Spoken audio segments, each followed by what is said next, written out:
Assalamualaikum. Apa khabar semua? Alhamdulillah tuan-tuan, syukur kepada Allah SWT. Selawat dan salam ke atas junjungan kita Nabi Muhammad SAW, ahli keluarganya serta para sahabatnya dan orang-orang yang mengikuti mereka dari semasa ke semasa hingga kali kiamat. Amalan yang terbaik sekali ialah amalan para rasul tuan, para anbiya, para nabi, para rasul. Kerana amalan itu adalah amalan terbaik, dan amalan terbaik ialah dakwah tuan.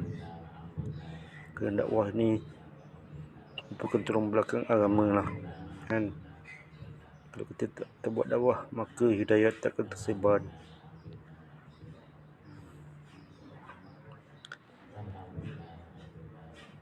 Apa itu dakwah? Kan, dakwah kan agama, kebenaran, wujud lah,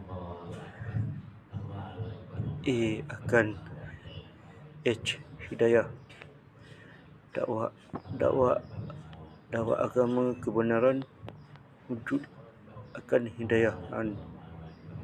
InsyaAllah tuan, kita buat dakwah. Dakwah penting dalam kehidupan kita lah. Dengan dakwah, orang dapat kenal Allah, orang dapat kenal agama, orang dapat kenal Islam, orang dapat kenal Rasulullah SAW. Itulah dakwah tuan-tuan.